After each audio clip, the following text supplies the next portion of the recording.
এই যে 30-30-60 কোটি চোখ খেলা দেখছে, মেয়েদের তৈরি করা ভারতীয় ইতিহাস নিজের বুকে অনুভব করছে, এর মধ্যে মেয়ের সংখ্যা ঠিক কত?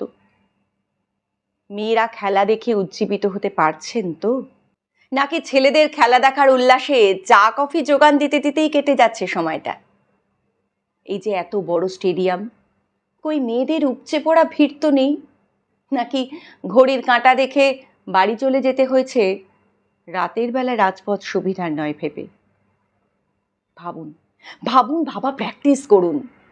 ভারতের বিশ্বকাপ জয়ে মেয়েদের হয়ে গলা ফাটিয়ে লাভ নেই, কিংবা সোশ্যাল মিডিয়ায় গালভরা লেখা লিখে লাইক কমেন্ট শেয়ার পেয়ে সত্যি কোনো লাভ নেই। বাড়ির মেয়েগুলোকে একটু স্পেস দিন, মাঠে খেলতে না দিন, নিদেন পক্ষে রাস্তায় চলতে দিন। কবজি শক্ত করে ধরে বলুন, চাক দে বেটিয়া। ডিওয়াই পাতিল স্টেডিয়ামে যখন আলোর রোশনাই গোটা ভারত জুড়ে, যখন ভারতের মেয়েদের জন্য বাজি ফাটছে, সোশ্যাল মিডিয়ায় শুভেচ্ছার ঝড়, ঠিক তখনই কোনো হাসপাতালে আরেক লড়াই লড়ছেন আমাদেরই কোনো ধর্ষিতা মেয়ে। লড়ছেন পর পর মেয়ে জন্ম দিয়ে পরিবারের কাছে নির্যাতনের শিকার সেই সরল মেয়েটা। লড়ছেন অ্যাসিড আক্রান্ত গলে যাওয়া চামড়ার মেয়েটা। লড়ছেন সেই বাবাটি যিনি মেয়ের বাবা হিসেবে এখনো নিজেকে অসম্পূর্ণ ভাবেন। ক্রিকেটের মহাযুদ্ধ এরা কেউ দেখেনি। দেখেনি শেফালি বা দীপ্তির অসাধারণ ইনিংস, দেখেনি হরমনপ্রীত কৌরের চাপের মুখে মাথা ঠান্ডা রেখে যুদ্ধ চালিয়ে যাবার রণনীতি। তবু ভারতের জয়ের মুহূর্তে এদের কথাও মনে আসছে। তাই আজ শুধু সেলিব্রেশনের দিন নয়, ফিরে তাকানোর দিন, ভাবার দিন।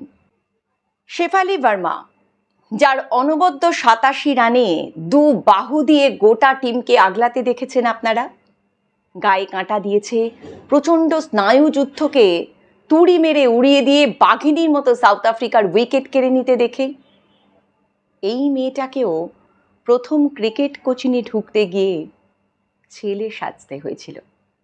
ভাবতে পারছেন আমরা কোথায় পড়ে আছি? মাঠে খেলতে গেলে মেয়েদের এখনো শুনতে হয়, তোরা আবার খেলবি কি, পুতুল খেল, রান্না কর। আচ্ছা, কে কখন কাকে বলে গেল যে পাঞ্জার লড়াই শুধু ছেলেরাই পারে? কোথায় বলা আছে যে যে কোনো গর্বের কাজগুলো শুধু ছেলেদের জন্য নির্দিষ্ট? আসলে কেউ কিছু বলেনি। ভাবনাটা আমাদের তৈরি, আর আমরা চাইলেই ভাঙতে পারি, কিন্তু চাই না।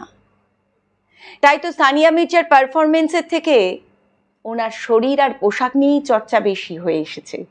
কারা নাকি বলে যে দুটো মেয়ে এক জায়গায় হলেই নাকি চুলোচুলি হয়, মেয়েরাই মেয়েদের ক্ষতি চায়, ওদের টিম স্পিরিট বলে কিচ্ছু নেই। কেউ কেউ আবার ট্রেনের লেডিস কামরার কথাও বলেন। লেডিস কামরা মানেই ঝগড়া, এরা আবার দেশের জন্য একসঙ্গে লড়ে বিশ্বকাপ আনবে। হ্যাঁ মশাই, সেটাই এনেছে, আর গোটা দেশ বিস্ময়ে তাকিয়ে থেকেছে। মেয়েরা মেয়েদের সঙ্গে ঝগড়া করে, চুলোচুলি করে, কেন বলুন তো? কারণ কেউ ওদের বলে দেয়নি যে বাড়িতে পড়ে পড়ে মার খেলে উল্টে মার দিতে হয়। সেই যন্ত্রণা ক্ষোভ বুকে জমা করে বাইরে বেরোলে তার এফেক্ট তো নিজের মতো দুর্বল জাতির উপরই দেখাবে, তাই না? সেটাই স্বাভাবিক। তাই খিটখিটে পড়ে পড়ে মার খাওয়া মেয়েগুলো ট্রেনের কামরাকেই লড়াইয়ের ময়দান ভেবে ফেলে। তাই বলে ভেবে বসবেন না যে মেয়েদের টিম স্পিরিট নেই, সেটা ভাবলে ভুল করছেন।